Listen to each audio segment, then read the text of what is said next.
기도하고 시작하겠습니다. 하나님 감사합니다. 오늘도 마태복음의 말씀을 통해서 우리 각자에게 허락하시는 주의 음성을 듣게 하시고 우리의 현장 가운데 예수님이 그리스도 되시고 지금도 살아 역사하시는 그 축복과 은혜가 우리를 통하여 나타나게 되도록 하나님께서 증인의 한 사람으로 저희들을 세워나가시는 줄 믿습니다. 오늘도 그 은혜가 충만하게 임하는 시간이 되게 하여 주시옵소서. 예수님의 이름으로 기도드렸습니다. 아멘. 마태복음 2장 19절부터 23절입니다. 마태복음 2장 19절부터 23절. 네, 우리 한 목소리로 봉독합니다. 헤롯이 죽은 후에 주의 사자가 애굽에서 현몽하여 이르되 일어나 아기와 그의 어머니를 데리고 이스라엘 땅으로 가라. 아기의 목숨을 찾던 자들이 죽었느니라 하시니 요셉이 일어나 아기와 그의 어머니를 데리고 이스라엘 땅으로 들어가니라. 그러나 아켈레오가 그의 아버지 헤롯을 이어 유대의 임금됨을 듣고 거기로 가기를 무서워하더니 그의 지시하심을 받아 갈릴리 지방으로 떠나가 나사렛이라는 동네에 가서 사니 이는 선지자로 하신 말씀에 나사렛 사람이라 칭하리라 하심을 이루려 함이로다. 우리가 신앙생활 할 때, 또 하나님의 말씀을 따라 인도받을 때 중요한 믿음의 근거가 되는 표준이 있어야 될 줄로 믿습니다. 만약 틀린 시계를 계속 차고 있으면 한 번도 안 먹고 계속 틀리게 되죠. 예수 그리스도로 말미암아 우리의 모든 저주와 지옥 배경, 또 우리가 당해야 될 재앙, 이런 것은 다 해결되어졌죠. 우리가 그 믿음 안에서. 그런데 이거는 구원을 얻는 믿음을 말하는 것이지만 구원을 받고 난 뒤에는 어떤 믿음을 가지고 인도받아야 될 것인가? 이것이 굉장히 중요합니다. 한마디로 말하면 하나님의 주권을 믿는 믿음? 이렇게 말할 수 있겠는데요. 너무나 많지만 한 10가지 정도를 먼저 우리가 믿음의 발판으로 좀 붙잡아야 될 줄로 믿습니다. 그 첫 번째가 하나님의 주권을 완전히 믿는 믿음이 필요합니다. 구원은 받았는데 차이가 이제 여기서 나는 거거든요. 평상시에 괜찮은 상황일 때는 다 하나님 바라보고 하나님을 생각하지만 문제가 왔을 때 또 어려움에 직면했을 때 이때 하나님의 주권을 믿는 사람과 안 믿는 사람은 보는 시야가 달라지기 때문에 차이가 굉장히 납니다. 이게 조그만한 생활에서부터 시작해서 큰 생활까지 다 달라지죠. 어, 우리가 하나님의 자녀된 것은 틀림이 없는데 그 뒤에 가져야 될 신앙, 믿음의 근거가 참 중요한데 가장 중요한 첫 번째가 하나님의 주권을 믿는 겁니다. 우리가 아멘 하지만 현장에 가서 사람들하고 부딪히고 그 속에서 겪게 되는 많은 일들 속에서 하나님이 허락하신 일이라면 이 속에서 내가 어떻게 인도받아야 될 것인가 이거보다는 당장 막 불편하고 힘들고 이런 것 속에서 감정적으로 대처할 때가 참 많죠. 어, 구원받은 하나님의 사람은 반드시 하나님의 주권을 믿는다면 일할 때도 하나님의 인도를 받으려고 합니다. 대부분 하나님의 주권을 인정하지 않기 때문에 내 능력, 나의 어떤 한계 안에서 최선을 다하는 그 노력, 사람의 힘으로만 하려고 하니까 열심히 살아가는데도 실패라고 하는 그 배경에 놓이게 되거든요. 혹시 누가 우리를 욕할 때도 사실은 하나님의 계획이 있다. 이렇게 보게 될 겁니다. 하나님의 주권을 인정하고 있다면 하나님이 바로 왕을 강팍하게 만들었잖아요. 그래서 막 몰아붙였죠. 막 지푸라기도 주지 않고 2배의 막 벽돌을 구우라 그리고 말이죠. 결국 이스라엘 민족들이 계속 번성하고 그들이 위협이 되어져서 이들을 그냥 둬서는 안 되겠다. 이런 상황이 됐을 때 하나님께서 이제 출애굽할 수 있는 10가지 재앙의 문제를 일으키고 마지막에 장자 재앙으로 쳐서 결국 선들게 하는 거거든요. 하나님이 예수님 시대에도 보면 전도하게 하시려고 바리새인들의 마음을 강팍하게 해가지고 막 몰아붙인 거예요. 그러니까 더 이상 유대 나라에 있을 수 없을 정도로 흩어져서 안디옥으로 모이게 해가지고 이방을 향해서 복음 증거하도록 하신 거거든요. 그러니까 어떤 면에서는 하나님이 일초만 역사에도 초대교회 성도들을 뭐 편안하게 인도할 수도 있지만 그대로 두신 겁니다. 우리의 인생도 어떤 면에서는 마찬가지죠. 하나님의 주권을 정말 믿으면 하나님의 역사가 보이게 될 줄로 믿습니다. 그 모든 것이 여기에서 차이가 나는 것 같아요. 저도 그렇고 여러분도 그렇고 실패할 이유가 없는데 하나님의 자녀는 이런 부분이 안 보이면 결국은 어, 다른 선택을 하게 되겠죠. 하나님의 주권을 믿는다면 가난하게 태어난 것도 하나님의 계획이 있다는 거 인정할 겁니다. 그 속에서 또 하나님의 축복들을 찾아내겠죠. 우리가 하나님의 주권을 정말 믿는다고 한다면 지금 있는 형편 속에서도 하나님의 계획을 찾아낼 수가 있습니다. 그런데 거의 다 하나님의 주권을 자꾸 잊어버리고 하나님의 주권적인 역사 속에서 일어나는 부분이라는 것을 생각하지 못할 때가 참 많습니다. 그때 어, 뭔가 이렇게 해석이 안 되는 상황에 이제 놓이게 되는 거죠. 그래서 구원받은 우리가 가져야 될 제일 첫 번째 믿음은 하나님의 주권을 믿는 겁니다. 어, 만약에 잘 안 믿어지면 죽는 날 반드시 알게 될 거예요. 아, 이런 거였구나. 내 인생이. 그죠? 하나님의 자녀는 하나님의 주권 속에 산다면 역대상 29장 10절부터 14절에 다윗의 고백처럼 우리도 이 고백이 나올 겁니다. 크게 하고 낮아지게 하고 모든 것이 여호와의 손에 있다. 심지어 우리가 하나님 앞에 다윗이 성전을 완공할 수 있는 모든 물질을 다 준비했는데 그것도 헌금한 것도 하나님이 주신 것으로 나는 했을 뿐이다. 이렇게 고백했죠. 하나님이 주시는 성공이 계속됐습니다. 다윗은. 근데 사울 왕은 달랐죠. 노력하면 되는 줄 알았어요. 자기 왕을 아들 시키려고 아들을 왕을 시키려고 몸부림을 치다가 30년, 40년을 늘 다윗을 견제하고 죽이려고 하는데 어, 그 왕으로서의 시절을 다 보내고 나중에는 귀신 들린 여종의 말을 듣다가 본인도 영적 문제가 와서 결국 자살하게 됐잖아요. 다윗은 하나님의 주권을 믿었습니다. 사울 왕을 죽일 수 있는 기회가 두 번이나 왔지만 여호와의 기름 부은 종을 손대지 않겠다 이렇게 고백했거든요. 이런 차이가 나는 겁니다. 저희도 하나님은 분명히 지금 살아계시고 우리가 해야 될 일은 하나님의 주권을 믿는 믿음을 가져야 될 줄로 믿습니다. 그러면 두 번째 우리의 믿음의 근거가 되는 것이 하나님께서는 그리스도를 통해서 하나님의 언약을 모든 것을 성취시키신다. 이걸 우리가 믿어야 되겠죠. 근데 가끔 보면 중보자 되신 그리스도를 통해서 하나님의 은혜를 누리는 것이 아니라 어떤 우리의 노력이나 특정한 목회자나 어떤 대단한 어떤 분위기나 이런 거를 통해 가지고 이제 이렇게 하나님의 축복을 누린다고 생각하는데 어디에서 차이가 나냐면 이제 현실적으로 막 힘든 상황이 막 조성이 되거나 그런 실수 가운데 이제 놓이게 되면 하나님 어디 계시지? 왜 나를 이렇게 하시지?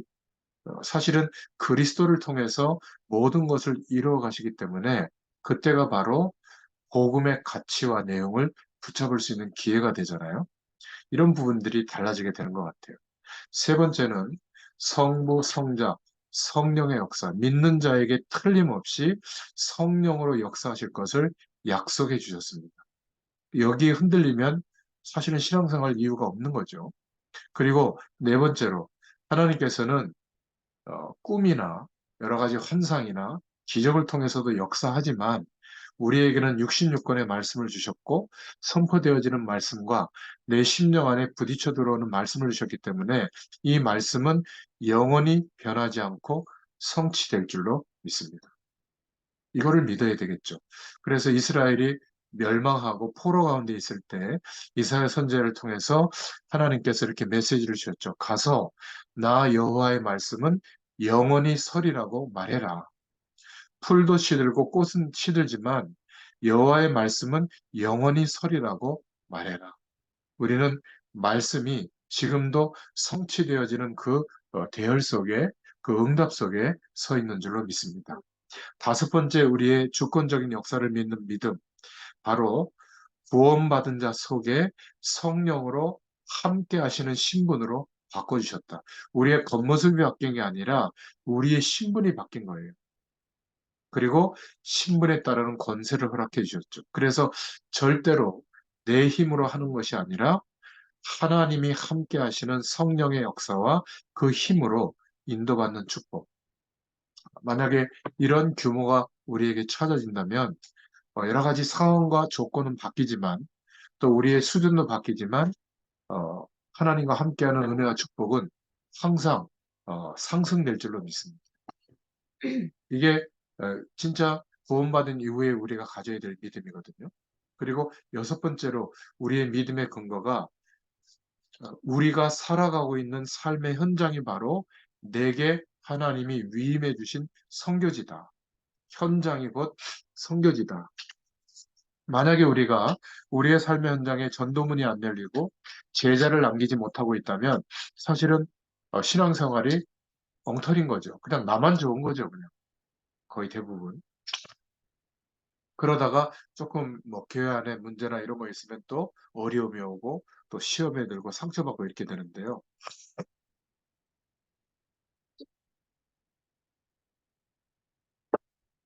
공학이 약간 있어가지고. 그래서 아무리 작은 일을 우리가 하고 있더라도 거기가 바로 우리의 선교지다. 여기서부터 우리는 시작하는 겁니다. 이런 하나님의 주권적인 역사를 믿을 수 있기를 축원드립니다.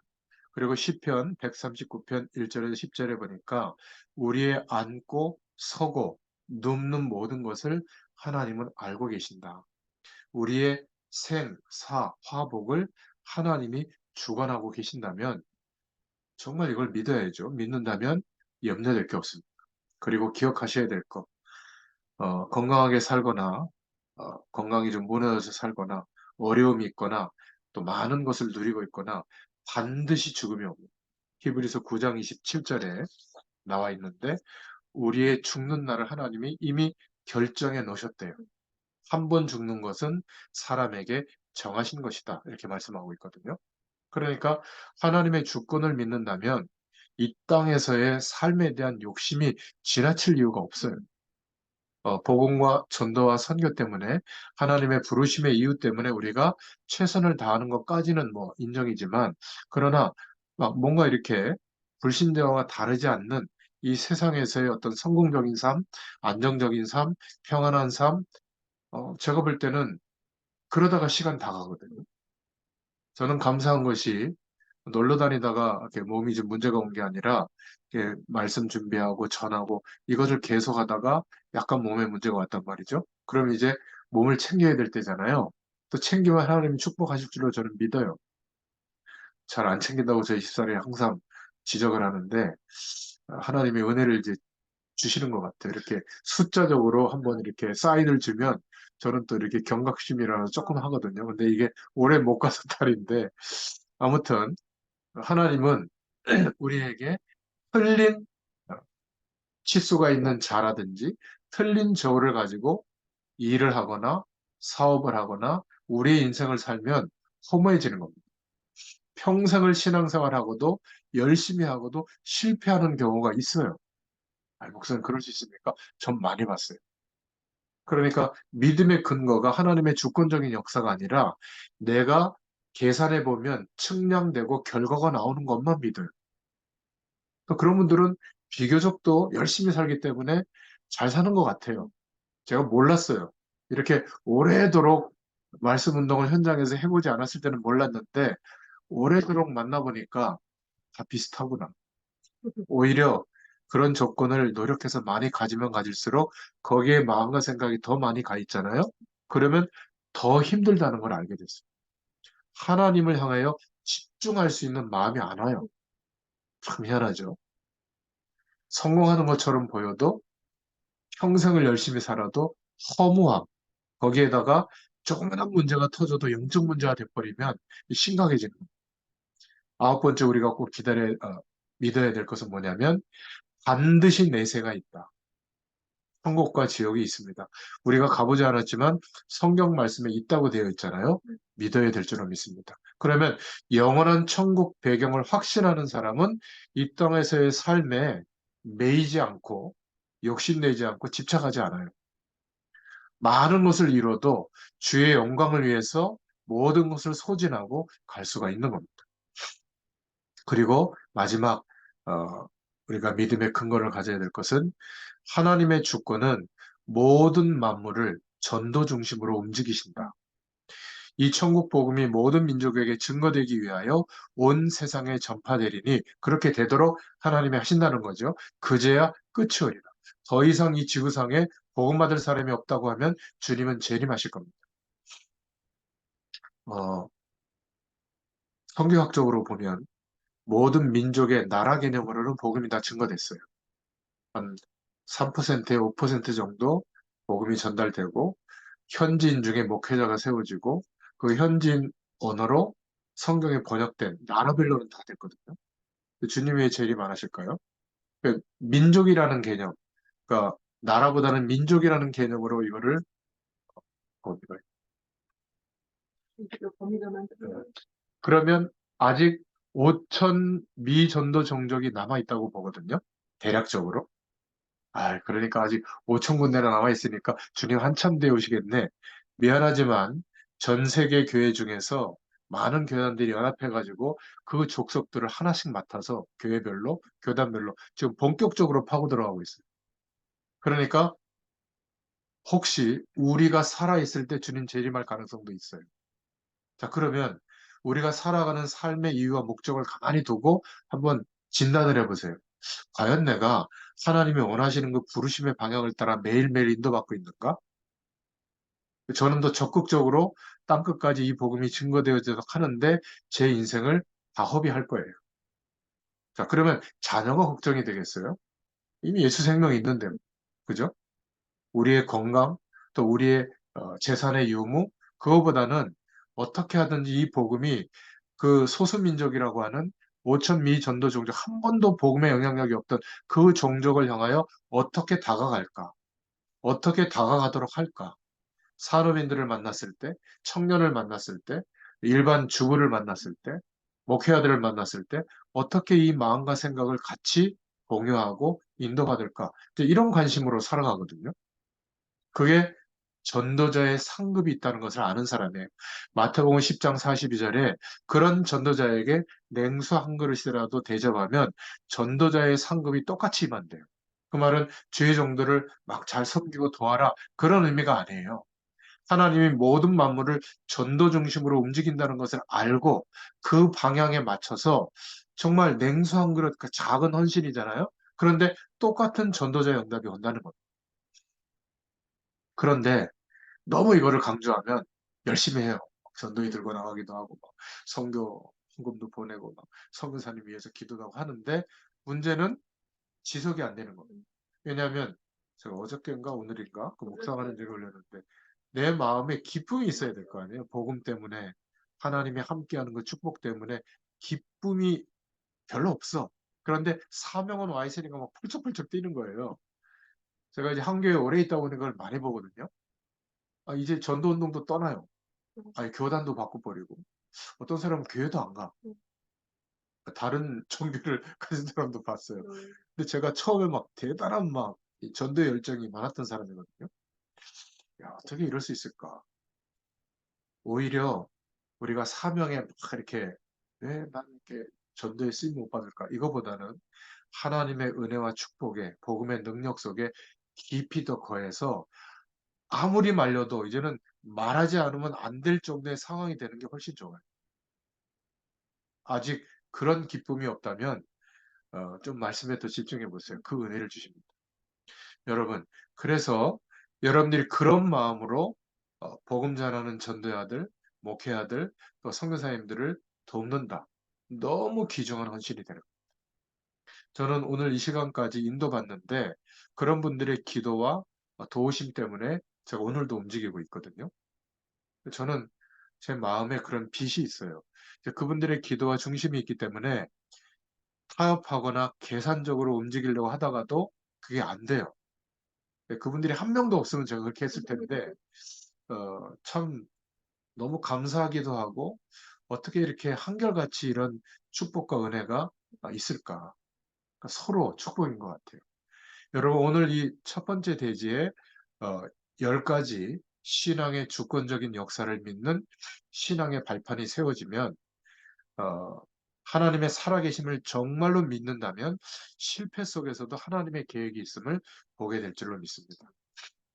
하나님의 능력을 믿기 때문에 우리가 아무리 성공해도 그 속에 하나님의 계획이 있기 때문에 성공 그렇게 대단하게 느껴지지 않습니다. 만약 이것을 안 믿으면 하나님의 말씀을 보고 들을 이유도 없는 것이죠. 자, 그렇다면 두 번째로 하나님의 백성된 성도는 아무것도 염려할 필요가 없습니다. 지금 이 당시는 우리가 그냥 성경을 읽어서 그렇지만 뭐 생각해 보세요. 2살 이하의 남자 아이들을 왕의 명령으로 다 죽인다니까요. 아니 전쟁이 일어나서 뭐 몇백 명 죽는 것도 막 대단한 뉴스거리인데 얼마나 많은 아이들이 죽었겠어요. 이게 사단이 하는 짓이거든요. 감히 메시아 오시는 것을 그리스도의 사역을 막을 수 있다고 생각해서 왕권을 정사를 동원해서 막는 겁니다. 그러면 하나님의 역사가 막힙니까? 하나님께서 특별 계시를 베풀어서 어, 요셉에게 꿈을 현몽해 가지고 어, 애굽으로 피신하게 했잖아요. 그리고 벌레 한 마리를 보내서 헤롯 임금이 죽게 돼버려요. 2장 19절에 헤롯이 죽은 후에 주의 사자가 요셉에게 애굽에서 요셉에게 현명하여 가로되 무슨 말이죠? 주의 사자가 불신자들은 전혀 알 수 없는 단어예요. 주의 사자가 이때는 66권의 성경 말씀이 캐논이 없으니까 꿈으로 하나님의 뜻을 나타내야 되잖아요. 지금도 막 꿈을 너무 의지하는 사람이 있는데 그거는 그렇게 좋은 신앙은 아닙니다. 하나님은 헤롯 왕도 불러갈 수가 있는 거예요. 주의 사자를 보내셔서 특별한 일을 하실 수가 있는 겁니다. 만약 우리가 복음을 붙잡고 하나님의 계획을 붙잡고 인도받는 중에 문제되는 것 때문에 정말로 하나님의 언약이 나아가는데 말씀 성취가 막힌다. 그런 법이 없어요. 그 문제를 해결해 버리십니다. 저는 많이 경험했거든요. 똑같아요. 하나님은 우리의 모든 삶을 주장하시는데 심지어 꿈꾸는 것까지도 주장하셔서 하나님의 약속을 이루실 수 있다. 하나님의 주권을 믿는 그 순간부터 저와 여러분에게 있는 모든 문제는 풀리기 시작할 줄로 믿습니다. 왜 내가 섬기는 우리 교회를 허락하셨겠어요? 그죠? 왜 우리는 여기에서 지금 하나님의 말씀을 나누고 있을까요? 하나님의 주권을 안 믿으면 문제들을 이해할 수도 없고 해결될 수가 없는 겁니다. 하나님의 주권을 믿기 때문에 우리는 어떤 상황이 주어져도 일어나도 괜찮을 수 있는 거예요. 그러니까 불신자들이 전혀 알 수 없는 메시지가 오늘 나왔죠. 헤롯이 죽은 후에 주의 사자가. 우리는 지금 여기에서 말씀을 나누고 예배하고 있는데 아직 들을 수 없다고 표시가 되네.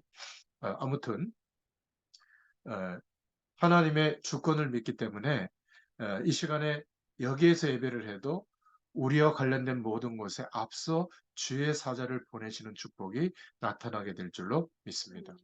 그래서 이 축복이 없다면 기도할 이유도 없는 거죠.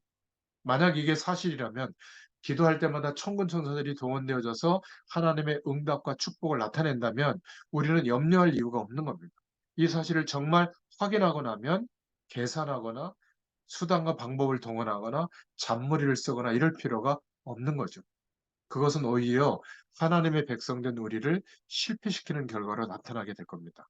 오늘 분명한 하나님의 약속을 붙잡을 수 있기를 축원드립니다. 하나님은 우리의 삶을 완전히 주장하시는 가운데 꿈을 꾸게 해서라도 깨닫게 할 수 있다. 이 말은 꿈을 꾸어서 신앙생활의 기준을 삼자 그 말은 아니에요. 이 당시에 배경 때문에 그런 거죠. 하나님이 그날 밤에 꿈 가운데 주의 사자를 보내사 요셉에게 깨닫게 만들어서 돌아오게 하신 거예요. 그런데 이것도 세 번째로 기억하실 것은 그리스도의 비밀을 중심으로 하나님은 모든 것을 움직이신다. 예수님이 그리스도 되어주시는 그 축복이 이루어지도록 모든 것을 움직인다는 사실을 기억하셔야 됩니다. 왕도 불러가실 수가 있죠. 하나님의 언약에 진행되는데 방해되면 헤롯이 죽은 후에 22절에도 보니까 아켈레오가 그 붙인 헤롯을 이어 유대의 임금됨을 듣고 거기로 가기를 무서워하더니 꿈에 지시하심을 받아 갈릴리 지방으로 떠나가 그랬습니다. 23절에 보면 나사렛이란 동네에 와서 사니 이는 선지자로 하신 말씀에 나사렛이라 칭하리라 하심을 이루려 하심이로라. 나사렛 사람이라 미리 예언된 대로 거기에서 자라도록 하시는 또 하나님의 계획이죠. 우연히 나사렛으로 간 것 같지만 전혀 그렇지 않은 겁니다. 그리스도 되어주시는 중심으로 하나님은 모든 말씀을 지금도 성취시키신다. 그래서 오늘 결론입니다. 하나님은 지금 이 시간에도 하나님의 주권을 믿는 정말 그 믿음으로 우리가 서 있다면 지금 이 시간에도 하나님은 역사하십니다. 전체를 보면서도 기도해야 되겠지만 하나님의 주권을 믿어야 될 줄로 믿습니다. 전부 하나님의 주권 속에서 이루어지고 있는 사실들이에요. 애굽으로 피난 가게 한 거, 다시 돌아오게 하신 거, 또 꿈을 통해서 주의 사제를 보내셔서 인도하신 거. 만약 이런 부분들을 인정하지 않는다면 예배드릴 이유가 없는 것이죠. 여러분들이 혹시 교회에서 직분을 받거나 어떤 하나님의 일을 감당할 때 시작해야 될 가장 첫 번째가 뭐냐면 어떻게 하면 잘할 것인가가 아니에요. 하나님의 주권을 믿는 것이 첫 번째예요. 그러면 모자란 방법으로 할 수밖에 없는 상황이 놓여지거든요. 전문인들이 제일 안 되는 게 이거예요. 그러면 어떻게 될까요? 하나님께 기도하고 나머지는 하나님께 맡기면서 할 수 있거든요. 그러니까 저는 저희 교회 오래 있어 보지만 잘 될 이유가 하나도 없는 교회예요, 저희 교회. 근데 또 지나가 보면 안 되는 것도 없어요. 특이합니다.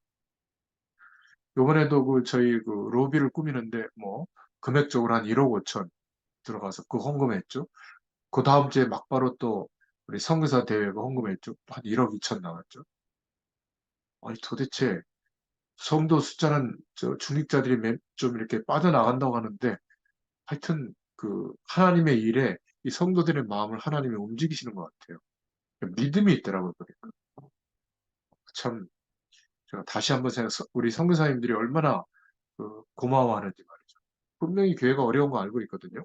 근데 선교와 전도에 대해서는 하나님이 원하신다고 그러면 아끼지 않는 거예요. 제가 성도들의 그 면면을 알거든요. 참 귀중한 교회다. 어, 저는 그 믿음을 좀 배운 것 같아요. 교회 속에서 세워지면서. 여러분, 하나님의 주권을 믿는다면 지금 내게 있는 문제가 해결됩니다. 잔잔한 문제들이 정말 해결될 거예요. 하나님이 볼 때 제일 기분 나쁜 게 뭔지 아세요? 하나님의 주권을 안 믿는 겁니다. 이것처럼 악한 것이 없어요. 생명을 주관하시는 하나님이시다. 하나님은 지금도 주의 사자를 보내셔서 우리의 모든 것을 움직이실 수도 있다. 믿으셔야 됩니다. 이때부터 하나님의 응답의 문이 열리게 될 줄로 믿습니다. 하나님의 말씀을 믿는 믿음이 없이는 아무리 많은 방법이 우리에게 있어도요, 하나님의 능력이 나타나지가 않아요. 그래서 말씀에 온전히 집중할 수 있는 시간을 꼭 가지시길 바랍니다. 우리 시사님 같은 경우는 뭐 월요일 날 하루 시간을 빼서 좀 주일 말씀부터 이렇게 묵상하면서 그 시간을 확보하고 있다고 제가 들었는데 잘하시는 겁니다. 그런 시간이 꼭 있어야 돼요. 매일 조금씩 있으면 더 좋아요. 그러니까 우리가 아까도 얘기했지만 우리 안에 정말 복음 때문에 하나님의 사랑과 은혜 때문에 감사와 감격이 막 기쁨이 좀 넘쳐야 되거든요. 그래서 견딜 수 없어서 하나님의 일을 감당하는 거예요, 사실은. 근데 많은 교회가 이렇게 분위기를 만들어요. 일할 수밖에 없도록. 이렇게 시스템을 만들어가지고 그 속에 들어오면 안 하면 이제 약간 좀 표시나도록 말이죠.